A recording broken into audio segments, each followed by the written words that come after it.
Hey everybody, my name's Mark. Welcome to Mile High Church. Thank you for being with us this weekend, especially if you're new.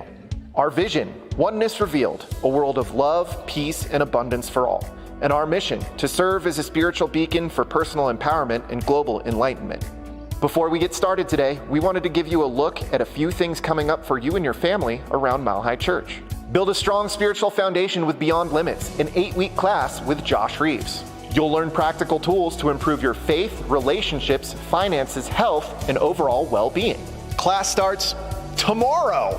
And transform your beliefs and create a more fulfilling life in Essential Ernest Holmes, an 8-week class with Jackie Harris based on the teachings of Ernest Holmes. Class starts Monday, June 8th. The reason that I love being a part of facilitating the meditation and prayer retreat is because I guarantee you I need it more than anybody else. It is such a beautiful time where we gather together for 4 days and we're in a retreat. Open grounds, beautiful scenery. It's just such a comfortable atmosphere. At the meditation and prayer retreat, it's not just sitting in silence for hours and hours. It's multiple different periods of self-reflection, journaling, meditation with music, with silence. It's being in nature, it's delicious meals, and it's sacred connection. And what I think is so beautiful about it is that I get to collaborate with Josh and Jackie, and each one of us brings a little different flavor on meditation. I think the best gift you can give yourself is something like this retreat, where you're paying attention to yourself, your life, your relationship with spirit, and reconnecting with what is most important and valuable. You will not regret it. For more information about anything you've heard today, stop by the Event Center or connect with us online at milehighchurch.org. Well, good morning, Mile High Church. My name is Ryan Barnett. So glad to be back with you. This is my friend Sydney Erickson. We're excited to be with you this morning. You can put your hands together if you want. Here we go. 2, 3. Why, tell me, do you wonder why? Some can look so hard and miss the truth, yeah. Some would stumble over it 100 times and never see the living proof. Well, there's a kind of this world could never deny. Let everybody see it in our lives. The world will wonder why if you and I will shine our lights and hearts discover light. When we decide to let our go, we got to give it up. Live the love that opens our eyes. Live your life. The world will wonder why.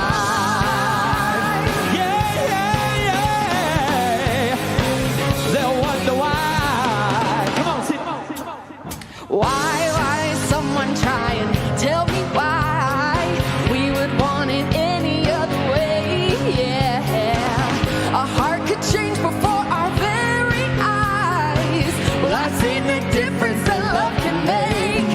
Where is this kind of love this world could never explain? It's time to live the gospel unashamed. The world will wonder why if you and I will shine our light and hearts discover when we decide to let ours go.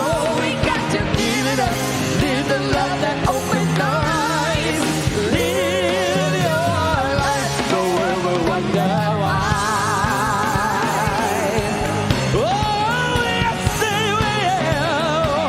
Yeah. If we were living with a passion, What would be the reaction? Yeah. oh, if we were loving with a strong love, yeah. Days, our eyes would see, then the world might believe. The world will wonder why. Wonder why.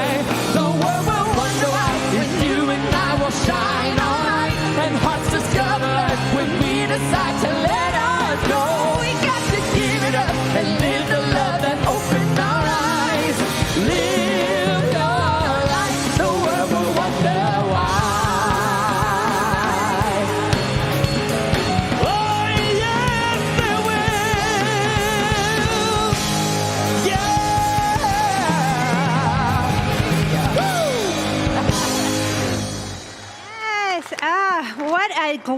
joyous day it is to have Ryan Burnett and Sydney Erickson here with us today.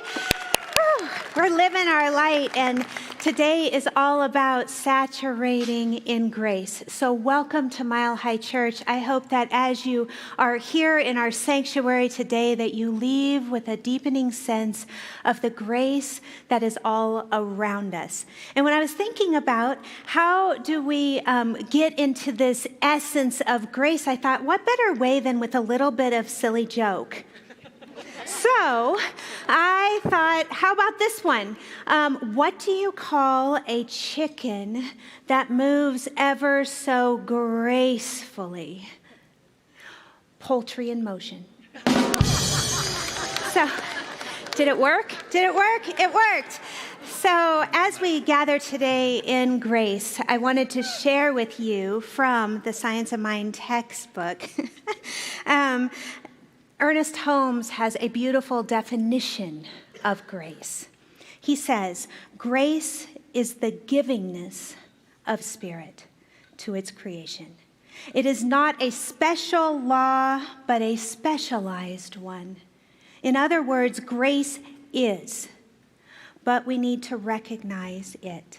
It is not something God imposed upon us, but is the logical result of the correct acceptance of life and of a correct relationship with spirit.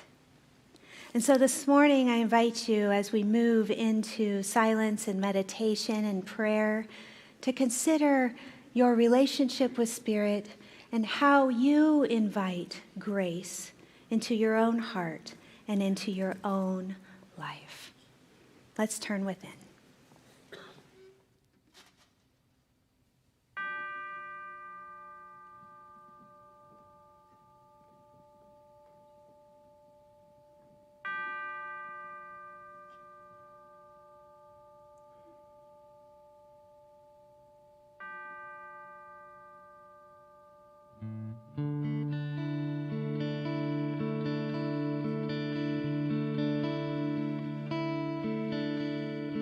Surely the presence of God is in this place. I can feel the mighty power and the grace. I can hear the brush of angels' wings. I see glory on each face. Surely the presence of God is in this place.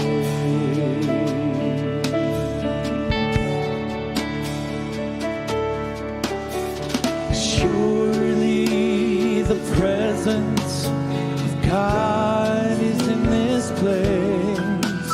I can feel the mighty power and the grace.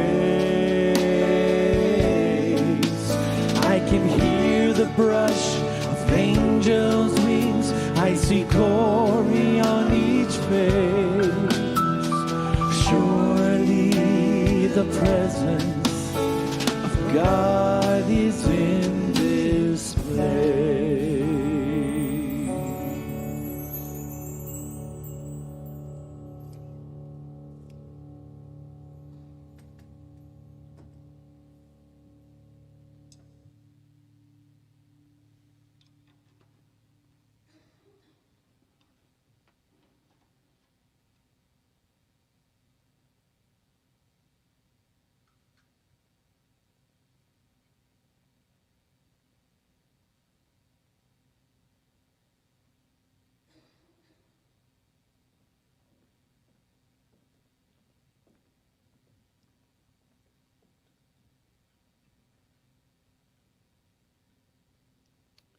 Oh, and now in this beautiful space of stillness, of contemplation and reflection, we simply breathe into that, into our amazing divine body temples. And we know there that the innermost God and the outermost God are one, sharing a seamless unity, knowing that that creative, ultimate presence indwells us. That energy that love intelligence is nestled within in every cell, tissue, and fiber of our being. It is that presence and that power that actually breathes us, that gives so that we can receive. For we live in such a beautifully participatory universe. Beyond that, we live in thankfulness that this power renews us, restores us, revitalizes us at the cellular and the cellular level over and over. For it is faithful, it is generous, it is steadfast. And I know in this moment that that is the truest truth of us, this indwelling presence that imagined us, brought us into being, evolved us, and sustains and supports us with every step we take on the unfolding of our spiritual journey. And whatever came with us here today, be it physical, emotional, mental, relational, financial, or spiritual, we know that there lies within us that guidance, that assistance, that effervescent wellspring of possibility and potential, such potential.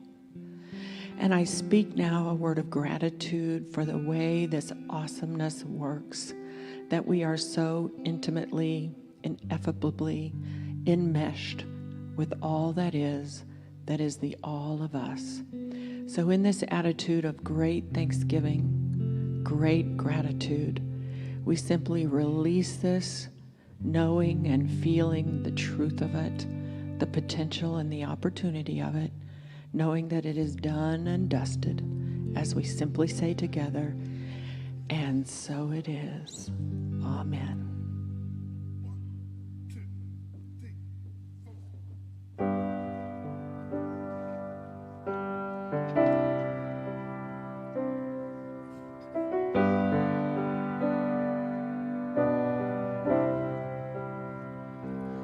When peace like a river attends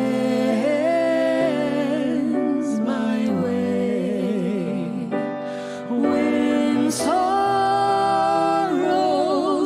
like sea billows roll,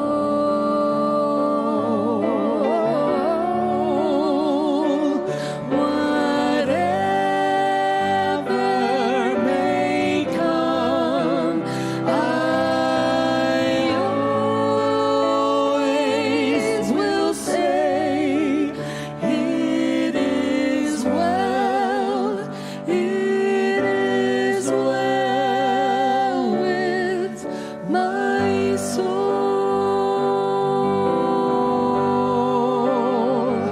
And through it all, my heart will not fail. Through it all, it is well. Through it all, I rest and believe it is well with me.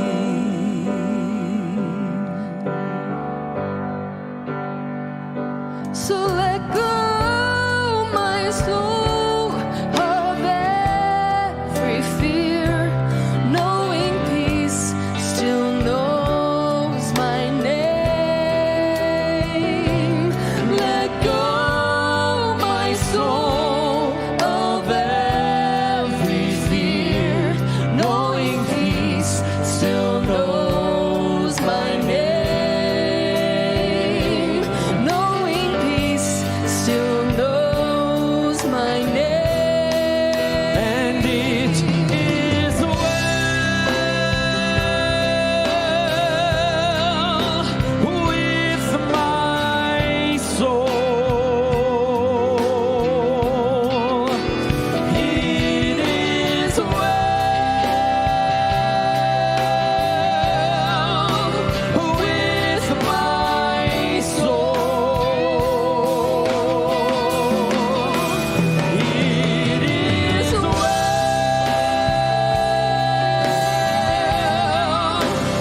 with my soul. It is well with my soul. It is well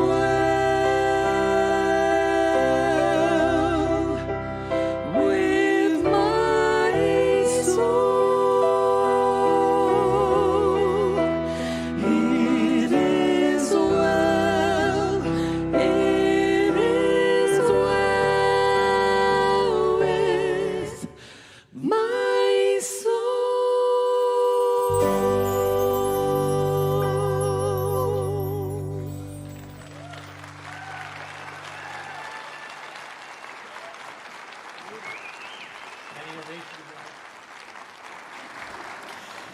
So beautiful.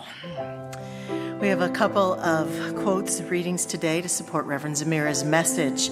Firstly, from Richard Rohr, who tells us we cannot attain the presence of God because we're already totally in the presence of God. What's absent is awareness. And from Carolyn Mays, to share your castle, soul, is not a journey that takes you away from the world. Rather, it brings you directly into the world. It brings you fully into your soul and into your power in the world. Mystics change the world around them more dramatically and more positively than can ever be measured. The mystic works on the invisible plane, relying on God, prayer, and grace.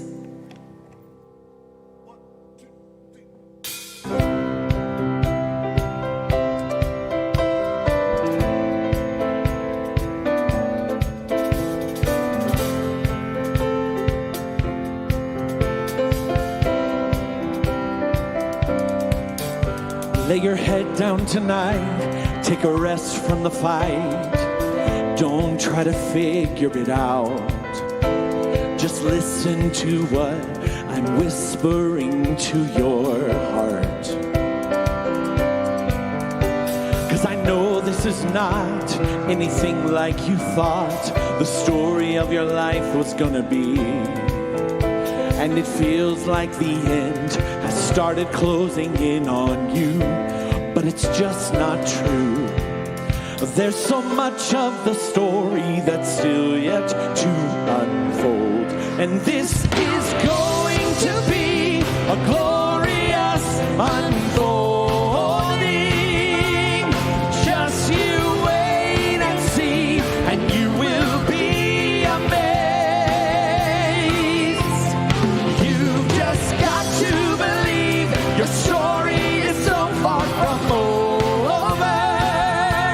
So hold on to every promise God has made to us, and watch this glorious unfolding.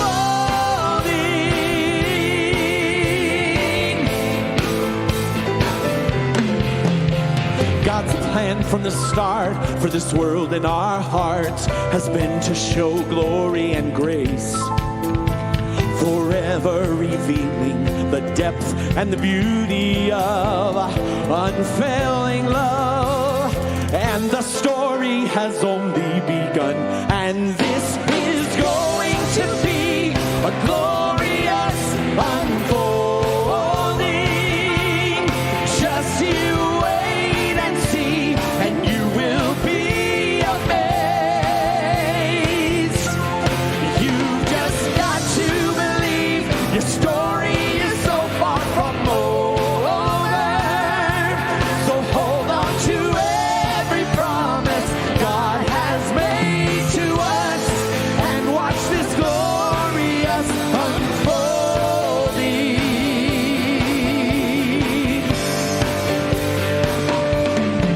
'Cause we were made to run through the fields of forever, singing songs, letting them ring.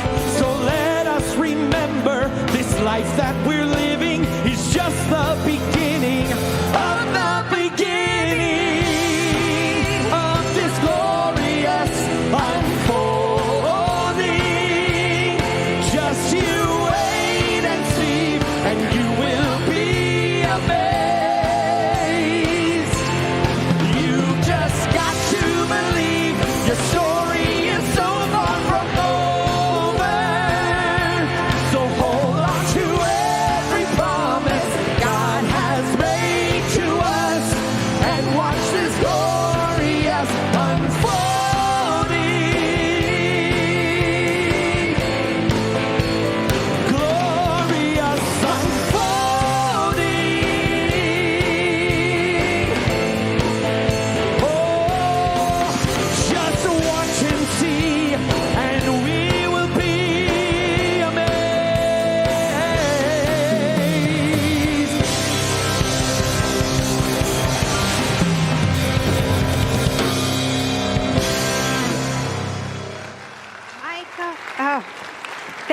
Ryan Barnett and Sydney Erickson and our beloved Mile High Band, Randy and Bijou and Mike and Rob.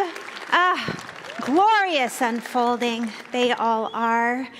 And this morning I want to begin by inviting you to our next interfaith offering, which you can find more about out in our lobby here. But on June 14th, after our 10 a.m. service, we're going to have a Zen tea ceremony.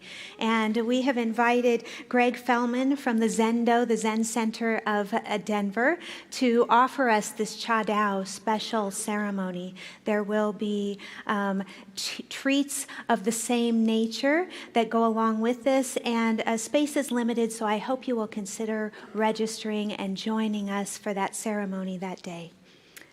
But today, to begin, I wonder if you would consider joining me for a moment in your imagination, going within as we walk together in a world in the times of poet, philosopher, and naturalist Henry David Thoreau. And perhaps within your imagination, imagine that we are walking along in the woods on a glorious autumn afternoon, the sunlight filtering through the trees, and as we are walking, we come upon a ravine. And this ravine, to our surprise, has been clear-cut to make way for the coming railroad tracks. And perhaps much like Thoreau, you might begin to feel, given that you're used to the song of the birds and the trees surrounding you, you might feel a pang of irritation as you hear the buzz of the telegraph wire that's moving along above you. And so, like Thoreau, perhaps you pause to sit for a moment at the base of the telegraph pole to contemplate, to listen. And what do you begin to hear but a slight musical strain filtrating through the buzz of the telegraph? This vibrating wire reminded Thoreau of a wind harp. Thoreau would write in his journal about this afternoon experience. He said he would sit down on a stone at the foot of the telegraph pole and he would attend to a communication when all of a sudden, he writes, he began to hear a voice within his head, and the voice said, "Bear in mind, child, never forget for an instant that there are higher planes, infinitely higher planes of life than this thou art now traveling on. Know that the goal is distant and it is upward, and it is worth all of your life's effort to attain to it."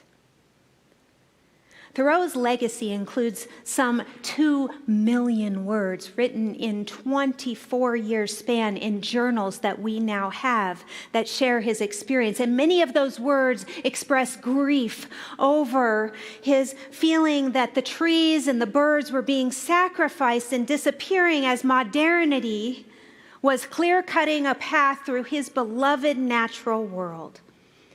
And like Thoreau, though, we all have a choice. We too live in a world where there is modernity that is clamoring for our attention in every moment, but we too have a choice to sit down and allow the ordinary to reveal its hidden holiness, to listen for a deeper inspiration within the wind. This experience would inspire him to write his poem entitled Rumors of an Aeolian Harp. And an Aeolian harp was a wooden instrument with 3 strings that was passively played by the wind, a wind harp. And in the Romantic era literature, a wind harp became a symbol of the interconnectivity of all things.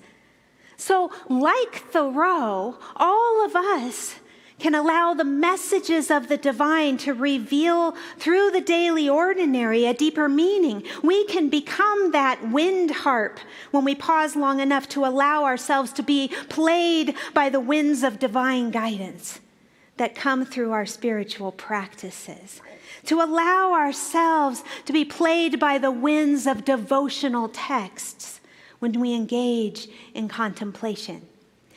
And we can be played by the winds of the sacred symbolism and the messages from the infinite and the higher planes that are embedded within our very day-to-day life.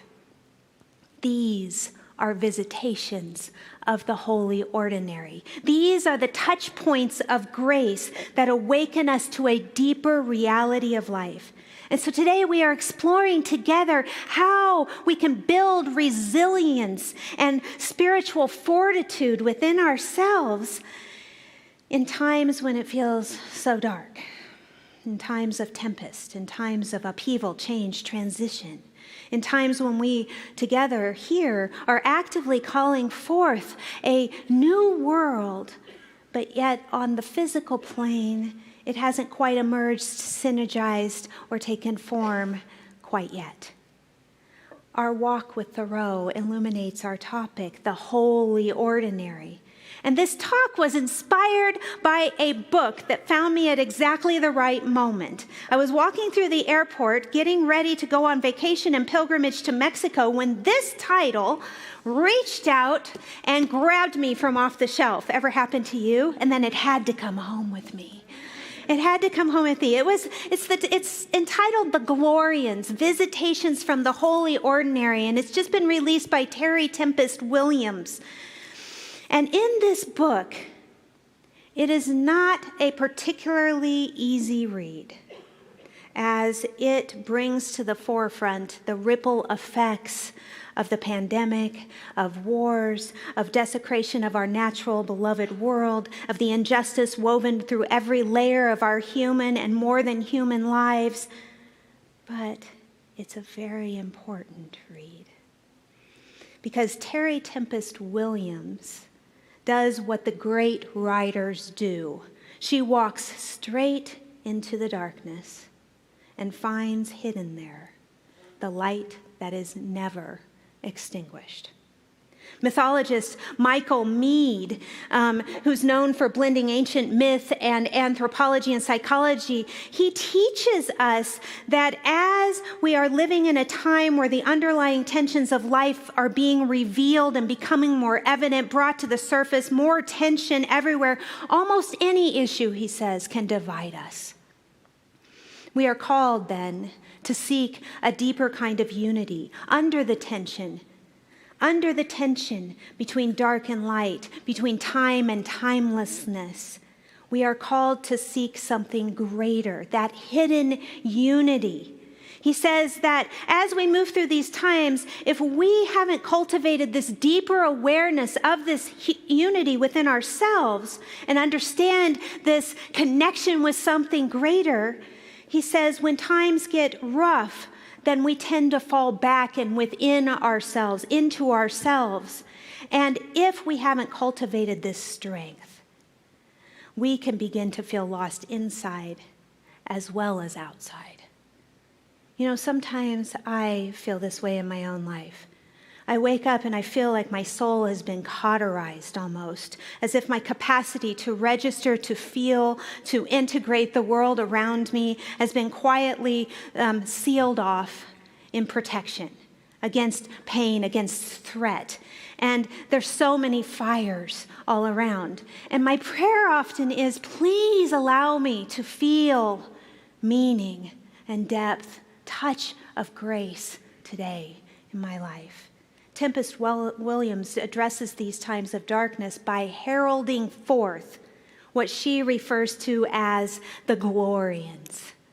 The Glorians. This book was born out of a dream she had on the eve of the pandemic, in which she was greeted by Cassandra from ancient Greece. And Cassandra approaches her and she says, "Do you remember the vow that you took?" And she says to Cassandra, "Remind me." And Cassandra says, "Your vow is to create the epic documentation of the Glorians." So awakening from her dream, She wasn't quite sure what a Glorian was, so she did what many of us do. She went to Google and she typed it in. And what she found first was a book of names from Kenya, which said that it could be for a child from either gender that means bringing forth praise and worth. And she thought, that's lovely. And then she read on. It was better than what the Urban Dictionary gave her, which was a definition: excess user of toilet paper in times of crisis. And she thought, I don't think that's quite it. So she went to explore Glorian in her own life. And what she discovered, as she defines, a Glorian is an encounter, a moment of grace upon this glorious world that we live in. She says a Glorian, and I would add to her definition, not just an encounter of grace, but anything in your life that brings a sense of and an awareness of greater unity. Anything that brings you a sense of that there is a power for good in the universe and you are here to apply and to use it. Anything that brings a sense of swelling abundance within your own heart, an awestruck instant. Glorians are these messengers and these symbols that come to us through the holy ordinary. In our spiritual practice, we can use remembrance, reflection, and recognition to shape an expectation of grace within our own life, a deeper awareness of the ways that grace touches us all the time, and it's often hidden in plain sight. So the first way that we can begin to develop this expectation of grace is to remember divine companionship. A Glorian is a reminder of companionship, this companionship with a capital C. It's this reminder that even though the veil is thin and we can reach through, it can open at any time to bring you fully, consciously aware of who you are on a deeper level. How many of you have had throughout your ritual a spiritual habit, a special interest, a message, a sign that has followed you again and again that you have been mysteriously drawn to? Something that grabs your attention as if to say, pay attention. Something that brings you enchantment and ushers you into a deeper state of connection. That deeper meaning sometimes is suddenly revealed, perhaps in your life, through an instant of divine lightning strike, where it all begins to make sense, right? All these visitations of this symbol, this practice that have followed you all of your life suddenly are illuminated, and you understand the deeper meaning that is meant just for you. One of those such Glorians for me has been the Blessed Mother, Guadalupe. You know, I was inexplicably drawn to her. I began to put images of her all around my house before I even knew who she was. And she kept finding me. She kept finding me when I would be moving through the plains of Peru, and there she was on the dashboard of the taxi cab. She would find me when I'm driving through the back roads of Illinois and she's in the front yard of someone's garden. People began to give me statues and bookmarks, even a holy font for water that had her image upon it. And again and again, she came into my life as if to say, I am here. Are you paying attention? I'm sure you have a Glorian that touches you in a similar way. You know, in Mexico, the story, the legend of Guadalupe is that she appeared after 10 years of deep grief. The land was saturated in trauma. In 1521, the great Aztec civilization, ancient, intricate, and with its own sacred order, was brought to its knees by Cortez and the conquistadors. You know, temples fell, sacred documents, texts, centuries of encoded wisdom were burned. Millions died at the sword, at the disease that was introduced, a civilization who had built these magnificent pyramids and who read the stars was made to convert to the dominant faith or die.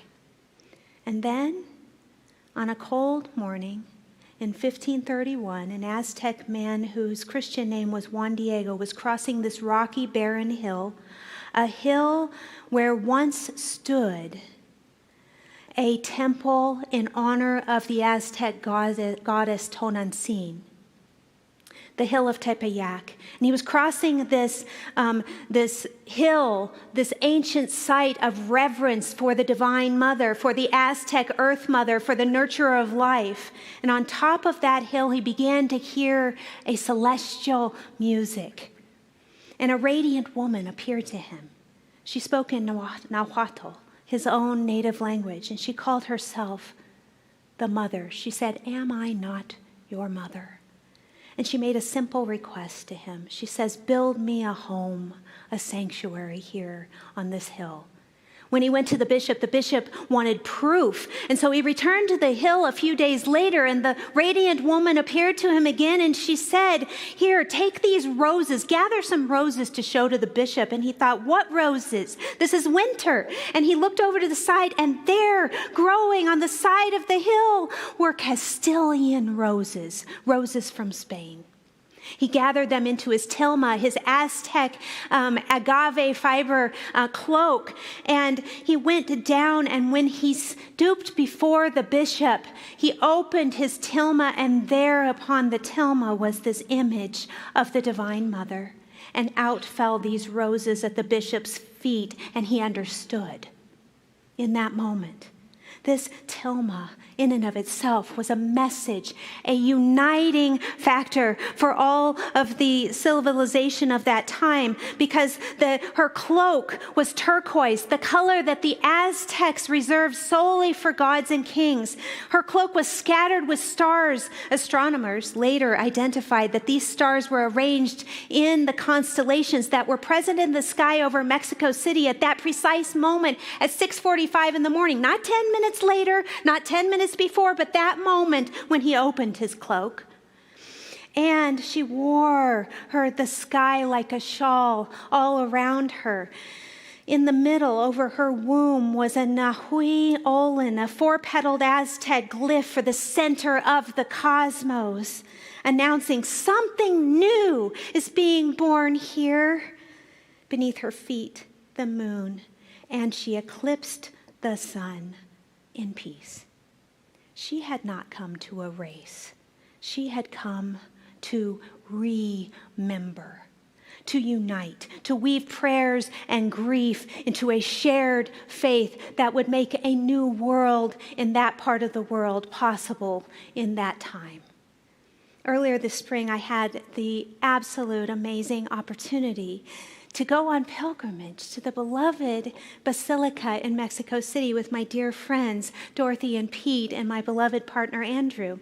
And unbeknownst to us, we stepped out of our taxi to meander into a parade of faith. We did not know, but this was one of the times of the year where pilgrims would come from all over Mexico to gather together in community, elders, children, communities marching together in progression to offer, to place their offerings at the feet of Guadalupe. They were carrying bread, sweets, statues, paintings, notes, love notes, flowers, their arms full, and they were chanting, "Viva Nuestra Señora de Guadalupe."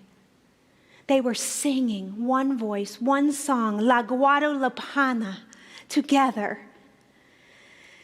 And in that moment, together, thousands of voices uniting as one, in this communal memory and reverence for their beloved mother that was a symbol of uniting faith, uniting humanity, uniting our beloved world.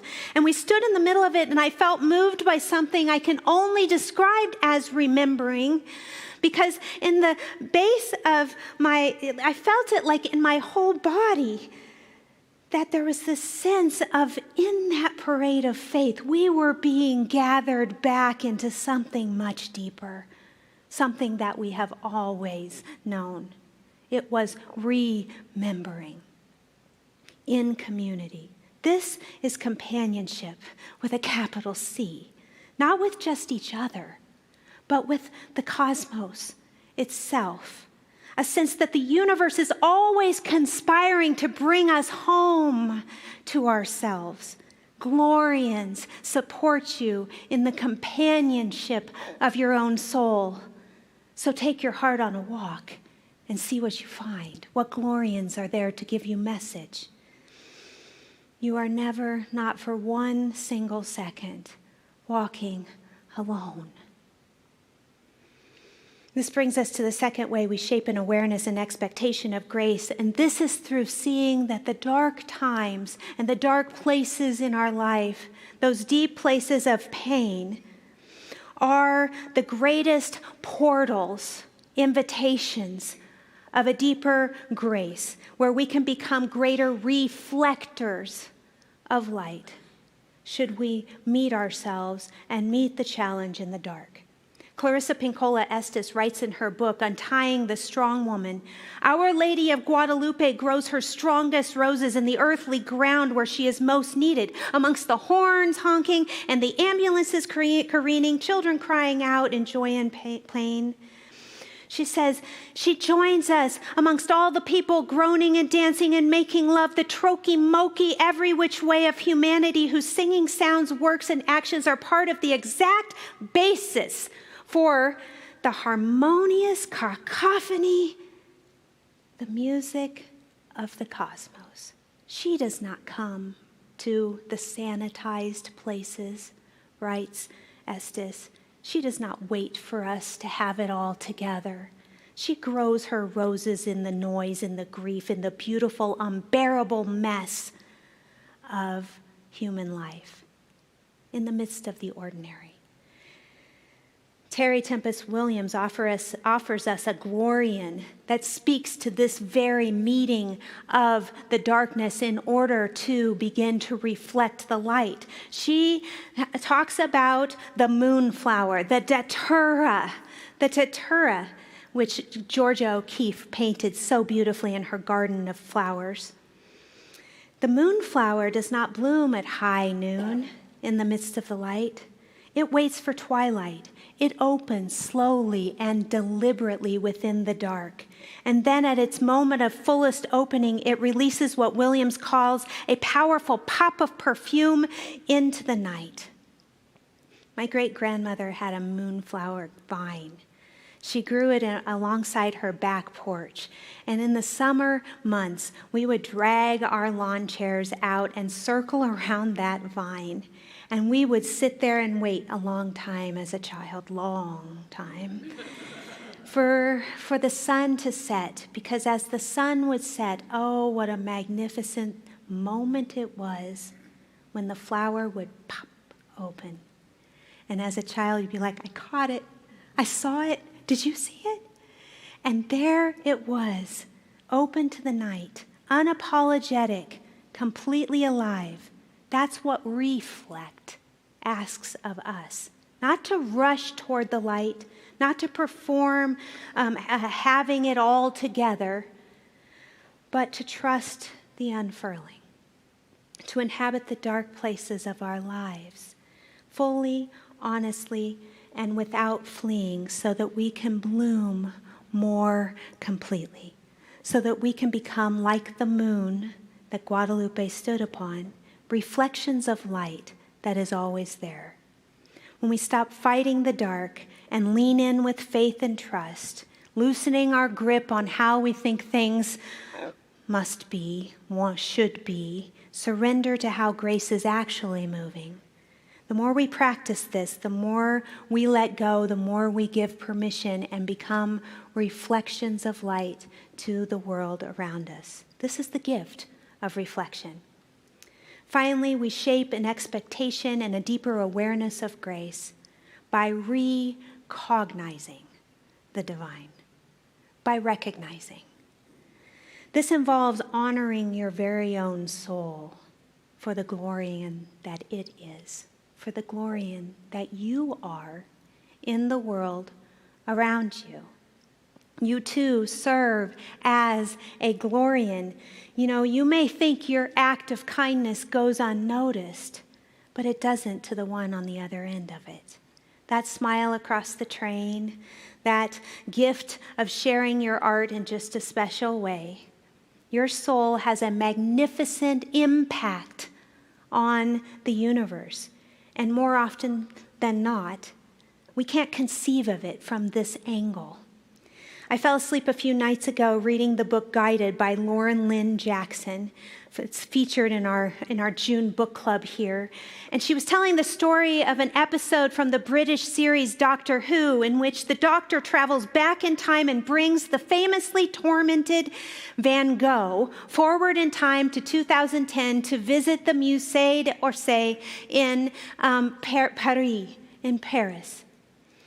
And I was so drawn to her relating of this story. I went on YouTube to watch this episode, and I was moved to tears. Because you travel with Van Gogh into this museum, and you see his face begin to come alive when he realizes it is his paintings that went largely unnoticed, unrecognized, unappreciated, and disregarded during his lifetime. They're featured on the walls of this museum. And not only that, there are tourists taking pictures. There are children learning about them with their teachers. There is a professor and curator standing by. And so the Doctor goes up to the curator and the critic, who's also a critic, and he says, in 100 words or so, what do you think Van Gogh, where do you think Van Gogh ranks in the history of art? And Van Gogh is standing by and listening. The curator says, to me, Van Gogh is the finest painter of them all. He transformed the pain of his tormented life into ecstatic beauty. Pain is easy to portray, but the use of your passion and your pain to portray the ecstasy and joy and magnificence of our world, to my mind, that strange wild man who roamed the fields of Provence was not only the world's greatest artist, but he was one of the greatest men who ever lived. Van Gogh begins to weep. Too much, says the Doctor. He says, oh, no. These are tears of joy. We are called to transmute and to transform our own passion and pain, to be of service in the world, to recognize the divine, and to realize that it is always there available to us in the midst of the holy ordinary. As I was researching this talk, I was visited by several Glorians. A hummingbird buzzed by. I didn't see it, but I heard it by the window. I was out walking in the hills of the Green Mountain, and my gaze was directed up to see the gaze of a deer connecting back with me. And as I was researching one quiet evening, I messaged my father, who spends time each year on my childhood farm, and he has built a wind harp that plays passively in the wind. And so I messaged him, I said, did you know that Thoreau also had a wind harp just like this? He said, no, I didn't know that, but how interesting that you messaged. I just finished repairing it a minute ago. Glorians, the ineffable, it's all around us. And as we close today, I want to take this moment for each one of us to honor the Glorians that walk amidst us, the Glorians within you, the Glorian that you are, that is within you, and to honor the fact that we are never, ever alone. In the closing words of Tempest Williams, the Glorians are reaching out to us. They are inviting us to engage. They arrive unplanned, unearned, and irrefutable. They are grace. Let's pray. In this moment, we go within to breathe into our heart and to honor that touch point of grace that is the temple of your own soul, the temple of your own heart, that altar for the divine within you. And we honor the way that there are messages from the infinite that so lovingly guide us, support us in a deeper connection, a deeper awareness of interconnectedness with all that is, with all the beauty, with all the grace that is all around us. And in this moment, we also lean in to embrace those places of darkness, those places of challenge, of pain, of fear, of dis-ease, of unrest, those places in our world that are in upheaval, where the terror is all around, and we embrace those places right now, surrendering into a deeper sense of feeling and knowing that God is, Spirit is, grace is. And so we open our hearts and allow it to be.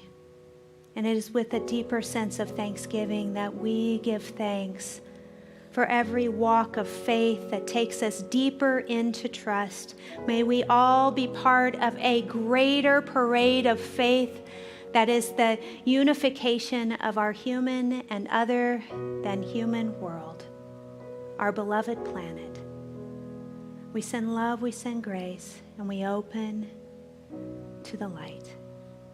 I release this prayer into that law, allowing it to be, feeling and knowing it is complete. So I affirm, and so it is.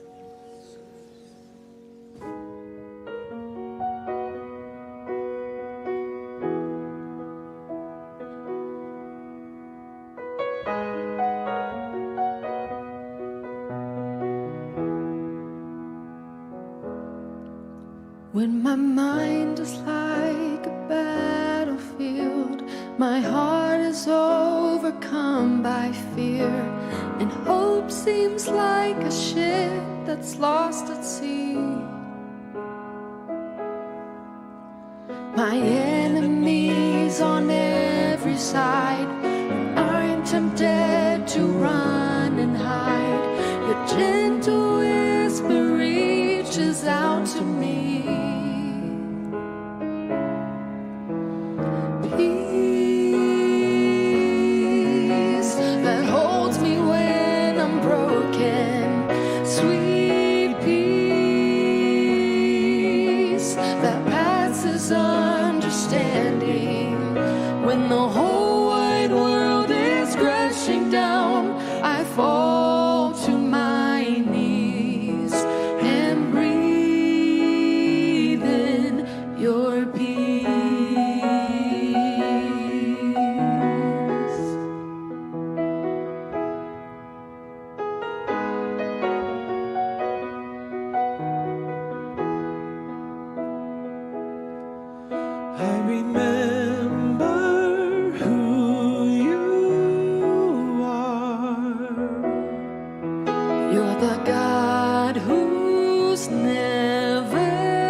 In this moment, I want to introduce Stacy Butters, the director of our youth and family, and she has a very special celebration for us this morning. I do.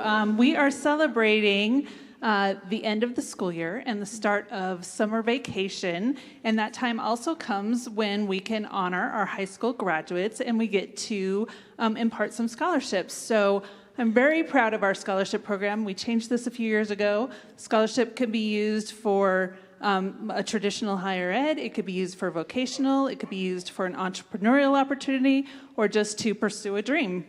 So today we are honoring Brianna Dofer with our Sacred Sisters Scholarship.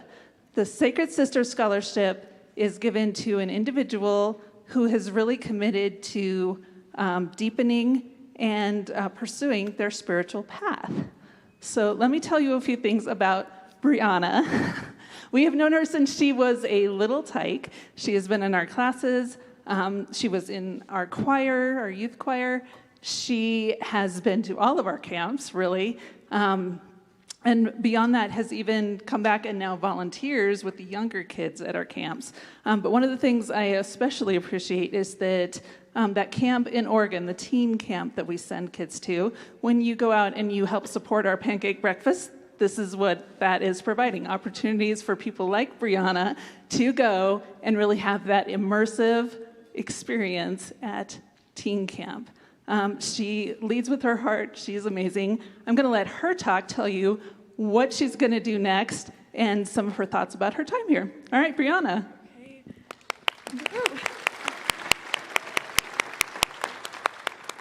Thank you so much. I'm so honored to get this scholarship. It's like unbelievable. But next up, I'm going to CU Boulder in the fall.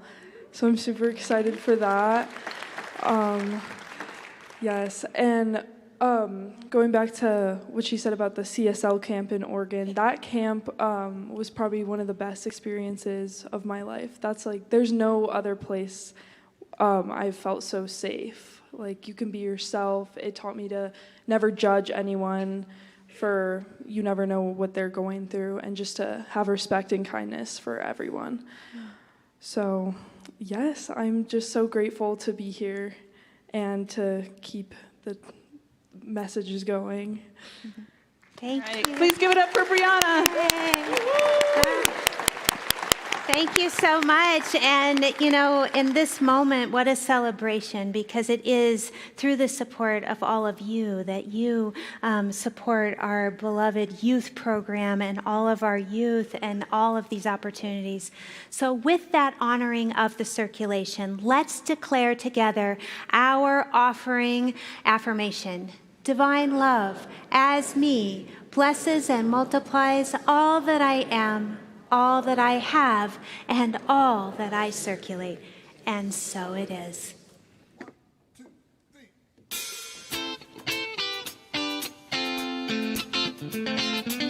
Wake up and breathe in deeper than yesterday. Take on the morning like your soul's been remade. Roll down the windows, let your cares fly away. Good things are yours to claim, you don't have to wait. All across the sky, new mercies rise, and the future's bright. Oh, this is a new day, everything bursting with hope, coming alive. This moment, you got a freedom, not looking back anymore. Just open your eyes, come in. This is a new day. The old has gone away. The old has gone away. This is a new day. Don't let it slip away. Go on and reignite impossible dreams. Become the one you never thought you could be. Yeah. All across the sky, new mercies rise, and the future's bright. Whoa, this is a new day. Everything's bursting with hope, coming alive. He's coming. You got a freedom, not looking back anymore. Open your eyes. This moment, this is a new day. The old has gone away. This is a new day. Don't let it slip away. This is a new day. The old has gone away. This is a new day.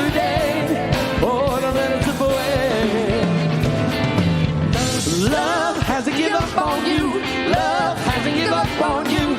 Love's making the old things new today and every single day. Love hasn't given up on you. Love hasn't given up on you. Love's making the old things new. Oh, yeah. Oh, yeah. Here we go. 1, 2. This is a new day. Everything's bursting with hope. Coming alive. It's coming, coming. We got the freedom. No looking back anymore. Open your eyes. Moment, moment. This is a new day. The old is gone away. The old is gone away. This is a new day. Don't let it slip away. This is a new day. The old is gone away. The old is gone away. This is a new day. Oh, don't let it slip away.